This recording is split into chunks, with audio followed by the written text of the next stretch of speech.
Welcome, fellow armchair generals. This is Gamer 1745 here with my playthrough of EU4 as England. Now, before I get going again, I'm going to push out to all of you that I really want to play this game for you, because I can go ahead and play it on my own, and I actually have been a bit now that I sort of started on this. But I really want to play it for you.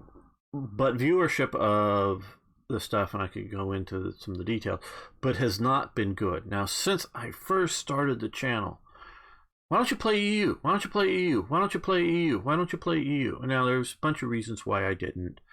One of the big ones is I was doing Hearts of Iron 3 at the time, and I felt the sort of space of EU was with a lot of people playing it. A lot of big people, a lot of good people, small creators playing it. So a lot of that doing, and I was doing fairly well with Black Ice.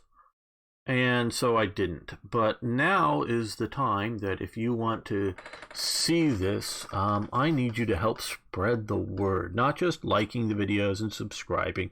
That's, of course, got to be a given right now. But go maybe, I don't know, a Paradox forum and recommend one of the videos up and link there, because I'm not supposed to, but you can if you think it's worth recommending, or on Steam make a post about it, or on Twitter or some other social media site, or if you actually know people in real life who might want to watch this, you can invite them over and say, we're going to watch this together, and torture them with this. So just left missions to find out what is needed. Yeah. Okay, so we're getting ready to invade Offaly here. Let's come to... They're pressing me to try to declare, get cores on all of Ireland and just go to war. Well, fighting the Law Lords killed most of my extra manpower, so we really can't, I think, do that well. We're going to fabricate claims on this, and actually I think we're going to need to keep this province for a while. Maybe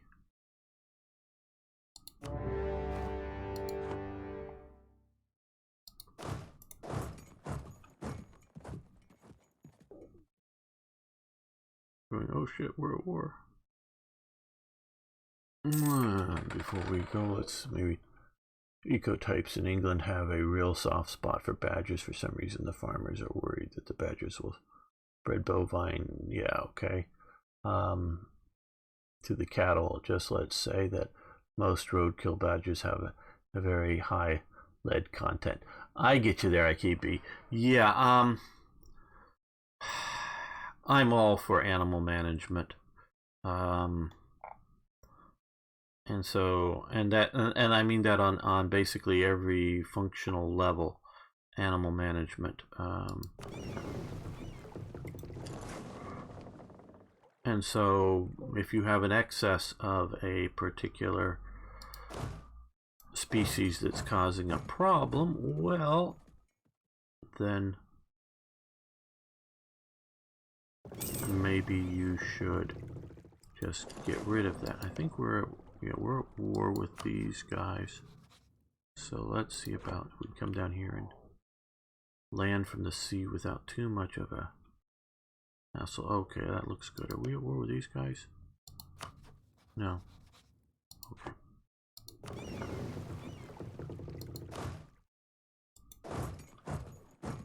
Go ashore. Looks like you're gonna have no initial opposition. Okay, so they grabbed here too. Oh, wow, how interesting. Okay, my Irish allies are getting after besieging that.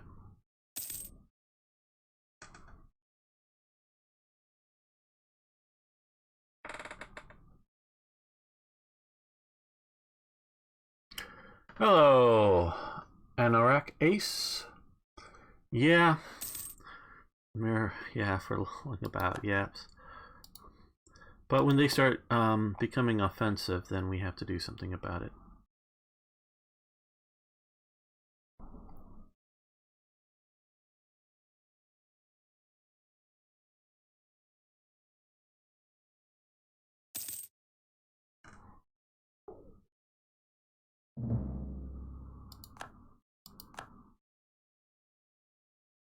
And if any of you haven't already, please follow the channel on Twitch or subscribe on YouTube. Thanks very much, James. I really appreciate that. Channel growth is the big thing I'm after. I don't know if that'll ever not be a big thing to me, but and thank you.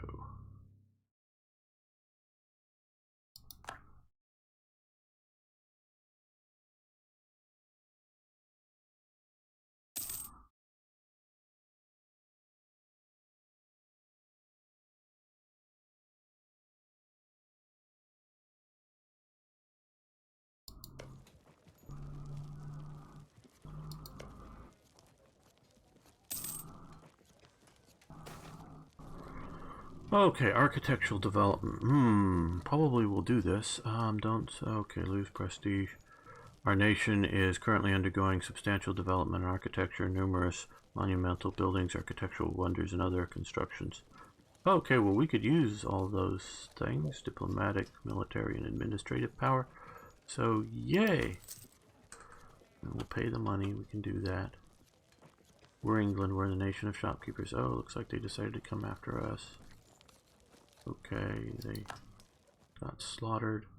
They surrendered. Now we have to sort of kind of wait to get these guys to where the war becomes something of a... Well, getting a couple of provinces isn't a bad thing. With limited costs, we're still down in manpower, but...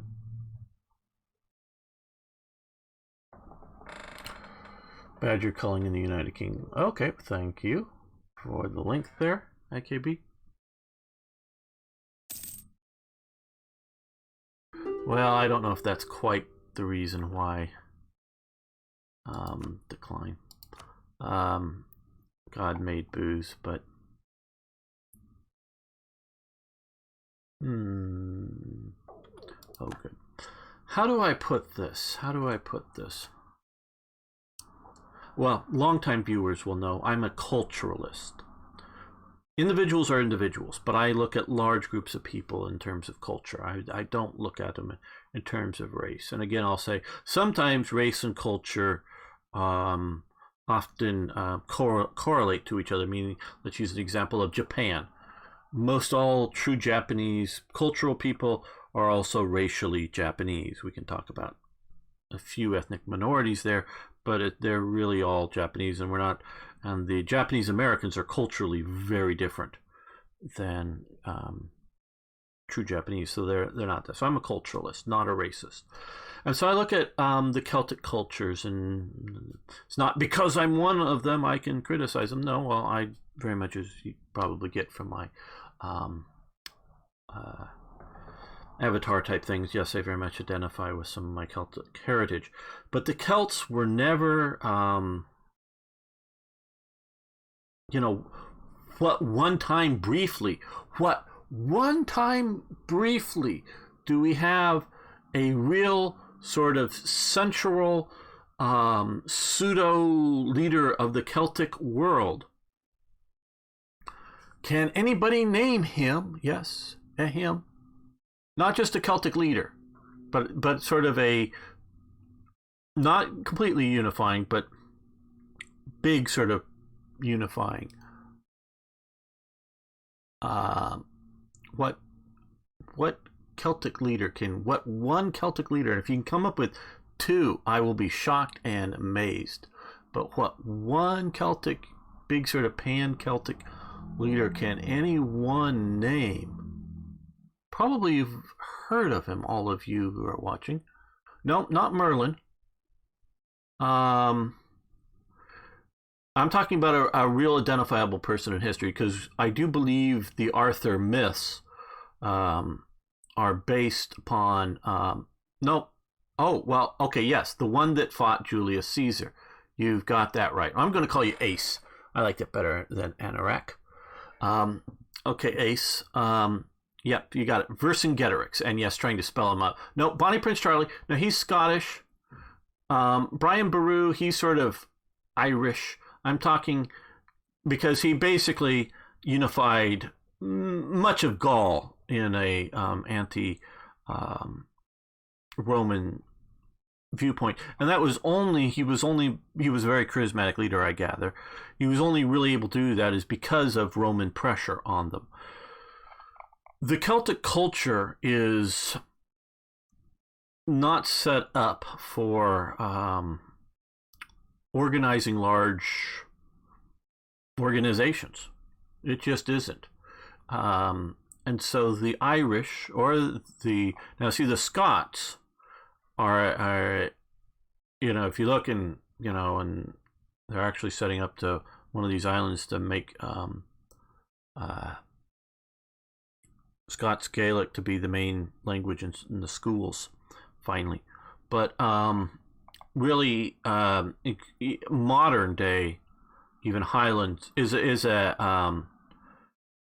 an Anglo-Celtic culture. It is mixed heavily, and Ireland, whether they want to admit it or not, modern Ireland is an Anglo-Irish.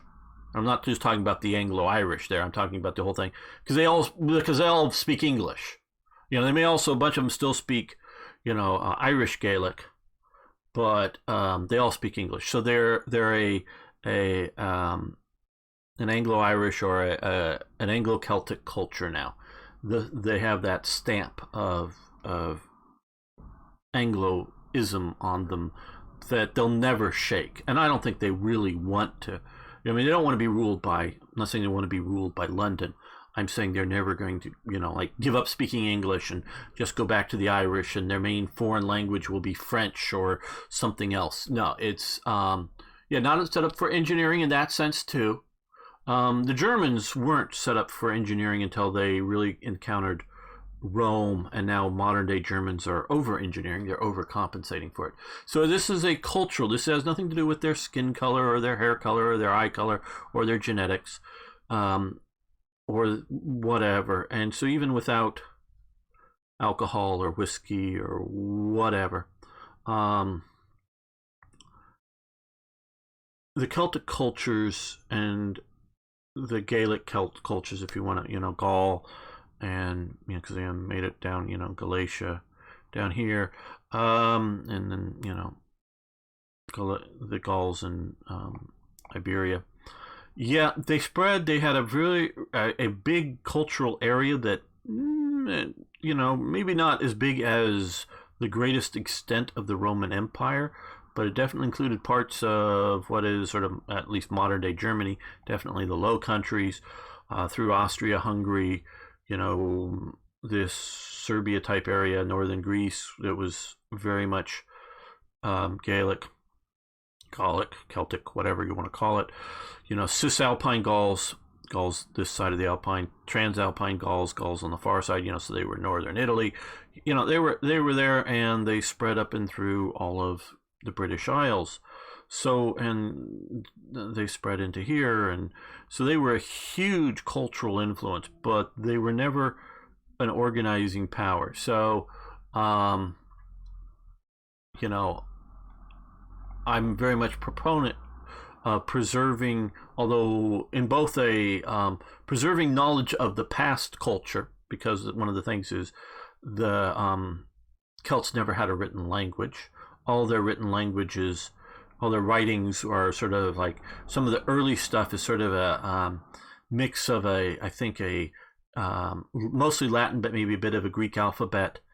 So they were using foreign writings to try to do stuff that's been preserved, in this part of Gaul. I think that was, pre-Roman conquest, but they were getting, they were using outsiders' writing, so they never had an indigenous written. I mean, even the Norse had an indigenous written language. The Celts did not. You can look at they did have some pictograms that are carved in some rocks. That the pictograms probably, or at least the modern interpretation is like a particular pictogram meant a word like king or whatever. And so they did have some of that. And I do know about Ogma or Ogma. It's sort of some sort of strange, very limited use writing in Ireland, but that's sort of fairly late. So, I'm very much for preserving our knowledge of the past Celtic cultures, whether way back, pre-Roman influence into regions to, a different periods like the Jacobite Rising, which is, of course, a thing sort of central to me, but all of that, I'm very much preserving that. Plus, I'm also for maintaining a modern Celtic culture that, whether it's your first language or your second language, and whether it's Welsh, we'll call it, say, Irish or Irish Gaelic or Scots Gaelic, because there is Scots or Broad Scots as a language, and I've only met one person that spoke in my time in Scotland that spoke Broad Scots. She understood English, but she did not speak English. Now, she remembered this. I know she's long since passed, but she remembered as a little girl, as a very young girl, World War I. And so, she listened to the BBC radio. I don't think she had a television when I met her, as an old woman. But, so she definitely knew English, and she had a very tough time understanding me with my American accent. So I've only met one person that actually spoke, and it's a language that, again, should be preserved. I don't know if it's going to ever be a commonly spoken language, but there is that Scots language. It's different than English. But, Scottish Gaelic or Manx or, Breton down here, very much for preserving that culture. Now, that culture is going to be influenced, by Hollywood, by American music, by, Japanese music or food or ways of doing things, so it's going to, it's exposed to the modern world. I don't want to see, as much as I'm like a proponent of Westernism, I don't want to see a single planetary homogenous culture. I don't want to see that. And I want to see a sort of modern, and there can be different versions, and it can be, again, like James is saying, Irish, in Canada. There's also lots of Scots that got transplanted to Canada in places like New Zealand, in actually, whole clans sort of uprooted and transplanted into these different areas. And so they have, the sort of colonial experience added on to the Cornish. Yeah. Well, as a practical thing, I think as a sort of, and I may be wrong about this, it's a dead issue there, IKB. I remember here, and this is back in the 90s, casually traveling in northern Wales, hearing people speak Welsh to each other, just as I'm sort of walking by or whatnot, so that there were people commonly speaking Welsh. I knew a person living here in California who grew up on, I think it was Lewis. No, Lewis is up here. Yeah. Lewis, or one of the outer Hebrides, that grew up speaking Gaelic, and one of his sort of little side gigs was give people Gaelic lessons.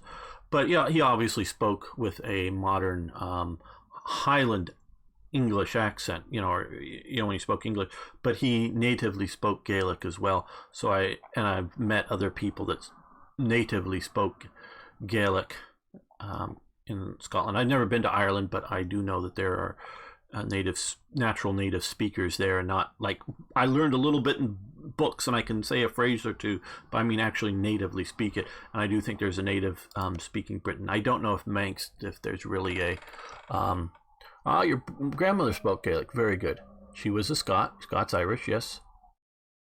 And so I am I really, and I've never been to actually been out to Cornwall, but from everything I get from like the media I consumed when I was in Britain, there really wasn't. I know it's more than just Cornwall out here. It's this sort of that, yeah, I'm not really for a Celtic Union, but a Celtic Confederation. Cool idea, which of course modern Scotland is against, because modern Scotland wants to be part of the EU and import lots and lots of people from all over the EU and maybe all over the world, which is going to destroy Scottish culture or change it radically. But yeah, they still, yeah, and Cape Breton and places like that. I do know that it's still spoken out there a bit, James, in Canada.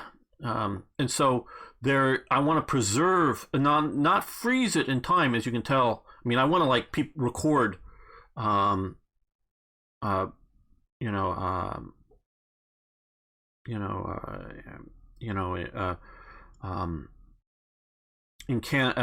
in Brittany or Breton in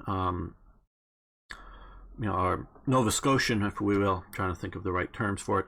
A Nova Scotian Gaelic, if that's any different, because that may preserve. Because I do know that there's some places in America that are sort of isolated that actually preserve some old colonial Americanisms and pronunciations better than anything preserved in Britain, because we don't have the access to the map. But some of the the islands that are off the American coast, coastal islands that are really small, isolated communities. And before too much modern television, modern whatever came in there, they recorded the people speaking enough, and they think that it's, maybe not like Elizabethan England, but somewhere between Elizabethan English and 18th century English, somewhere sort of, in that, more like 17th century English, that words and pronunciations and word usage that was preserved there in America more than it was preserved in a spoken way, as opposed to the written way anywhere in Britain. So I want recordings and all that to be preserved, so that for historical purposes. But that's where, okay, you're from out there in Nova Scotia, cool. And so I want all that to be preserved, but I also wanted to interact with the modern world, which will modify it and change it, and I'm happy for that. But I still don't want it to be homogenized into, whether greater American English and cultural viewpoint stuff, or in, because it's Ireland, greater sort of European English and whatever. So I want them to still be around as something, and it is, as you can tell, because I sort of interrupt this thing, something that is close to my heart. But I'm a realist, both in that I like living history and like living history centers, that set up and would preserve at different time frames Irish villages, whether try to recreate whether we're going to call it Iron Age or not necessarily pre-Roman, because Rome, they sent maybe some troops out to Ireland briefly, but sort of that sort of early Irish type living styles. And then what was it like in the 18th century and times in between? Have little cultural villages and things that are living history, but those are for combination of research and tourism and other sort of things. Those aren't for everyday people. I don't want everyone to go back and, live in,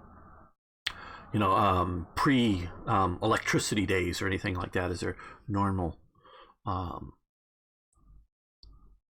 living habits. But I do want to have all of those things preserved in a living way, not just in videos and, books and photos. I want them to be a small living history thing. But then I want to see, I'm no way I'm anti-Irish. I'm rather anti-Irish Republican Army, the IRA. You could tell little brief things back when they were still bombing places that I was sort of in and around. Not when a bomb went off, yeah. But I'm rather anti-IRA, and I know some Irish wouldn't like that, but I'm not anti-Irish at all. And I'm for a general sort of federal system for the British Isles in total, but a federal system, not a centralized system that's all in London. Something that diplomatically, to the outside world, this would all be one diplomatic, set of ambassadors, and if one of the nations go to war, they all go to war, whatever like that. But internally, sort of devolved power, which we sort of have in Scotland right now. I would be for that, and then I know the recent history that the Irish won't go for that. And I understand why they won't go for that, but that doesn't mean I'm not for it. Okay, I want to read up some of the stuff here. Always wondering about the Basque. Many think that they are a Celtic tribe, but they're the Basque are not Celts as far as I understand it, and they're a very old people that definitely the Celts sort of moved in and around them, but they are different to everything that I know about the Basque.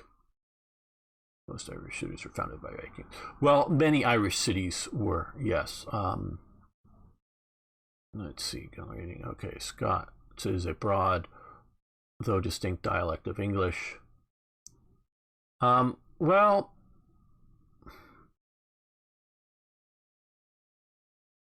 no, you're wrong there, Ace. There's not a dialect of English. Scots predates English, so it can't be a dialect of English. It is a derivation of Anglo-Saxon, so it's pre-English. So it splits, to the best of my knowledge. I'm not the greatest expert, so someone can prove me wrong if you pull out a book's expert on it, not just a generic book, that might try to explain it as a dialect of English. But Broad Scots goes back to the Anglo-Saxon language, because when I hear Anglo-Saxon, it's just sort of just outside of my grasp of understanding. It all sounds familiar when you hear somebody speaking Anglo-Saxon. And to my understanding, Scots, although for a time in Scotland was ruled by the Normans, because the Norman conquest did briefly get up there, and you have Robert the Bruce fighting. Well, Bruce is sort of an Anglo-Norman family to a degree, but you do have Normanism there, but you don't have the mix of French words. The difference between venison and deer. You don't have the venison part in Scots, as far as I know.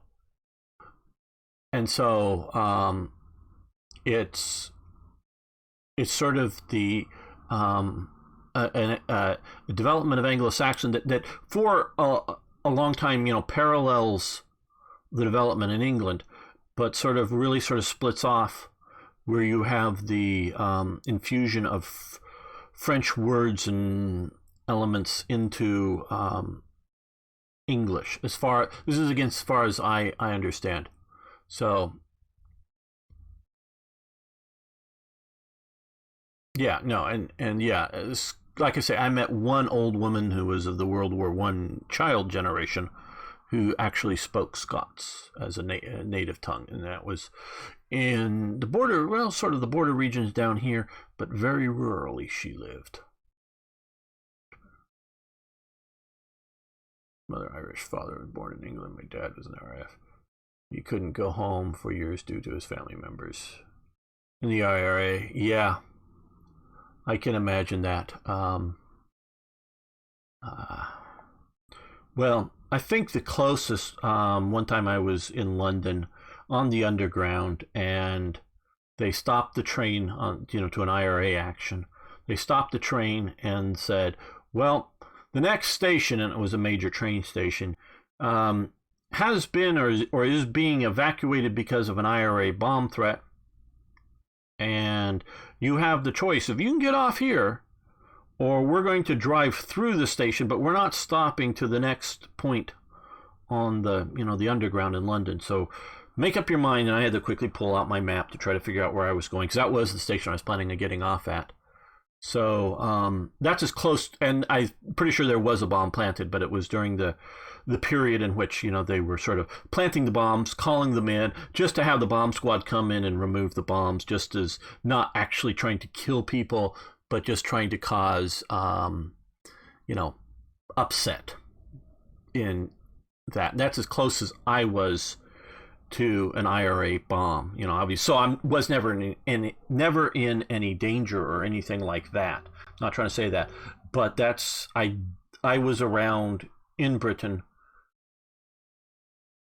during that time period. And like when I was at the Edinburgh Military Tattoo, because it was a military event, they had the whole look for bombs. We have people watching for bombing things, blah blah blah blah.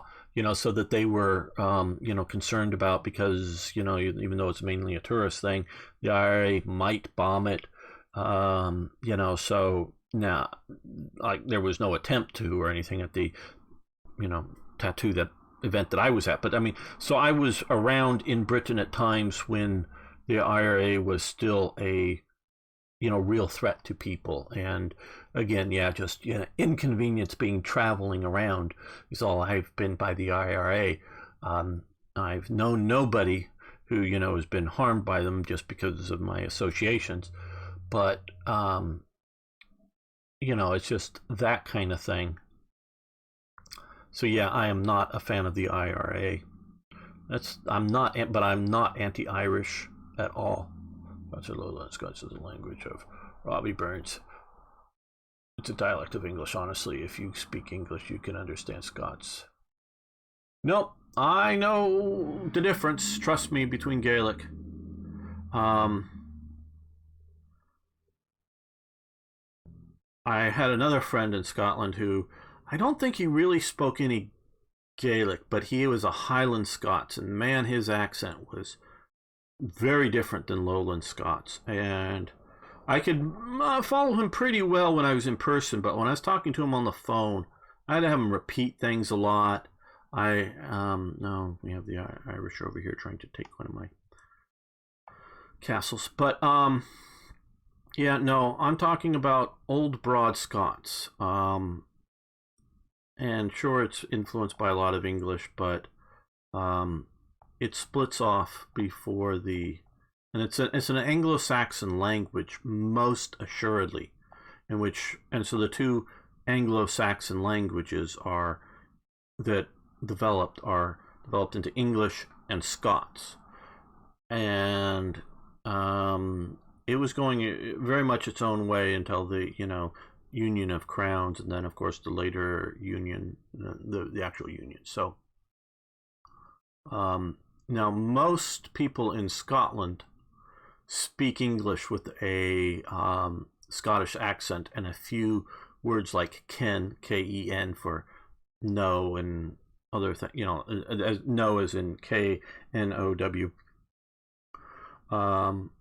And so you can see, like, that word is the Scots kept the hard K, where the English drops the hard K on the word, and so that you get that split there of that, and they're both from the Anglo-Saxon, and so that's why I'm saying it's not a dialect of English. I'm saying English is different than the Anglish, as in A.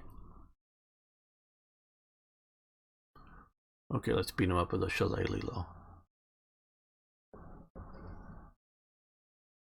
So yeah, so it's because I have looked into some of this in years past, and how it diverted from it, and how it is this. Yeah, I'm getting some of the stuff from proponents of the old Scots language, and they may be overstating that it was not a dialect of English, but its own thing that shares a common root language. That's I guess the point is English and Scots share a common root language, but they're split off before English is there. One of the ladies that I worked with was almost blown up by an RA bomb and Woolworths bomb, I believe. Yeah, and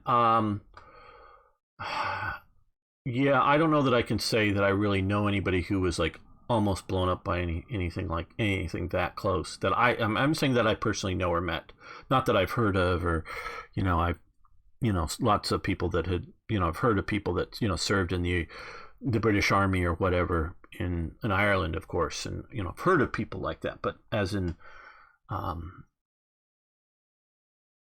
you know being around some of these people. So okay, Nigaro, very good having you here. So yeah, so I guess we're going to well, let's continue this by first doing a peace settlement here.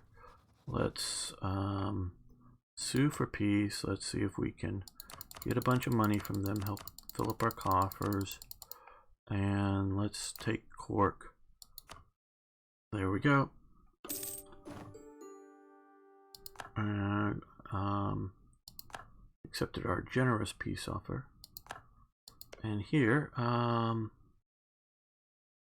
know they're besieging our city, but hopefully we can still sue for peace and take basically everything.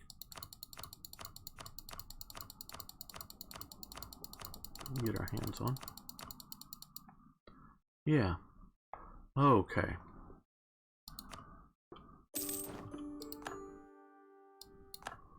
The army go, oh, they become rebels. Okay.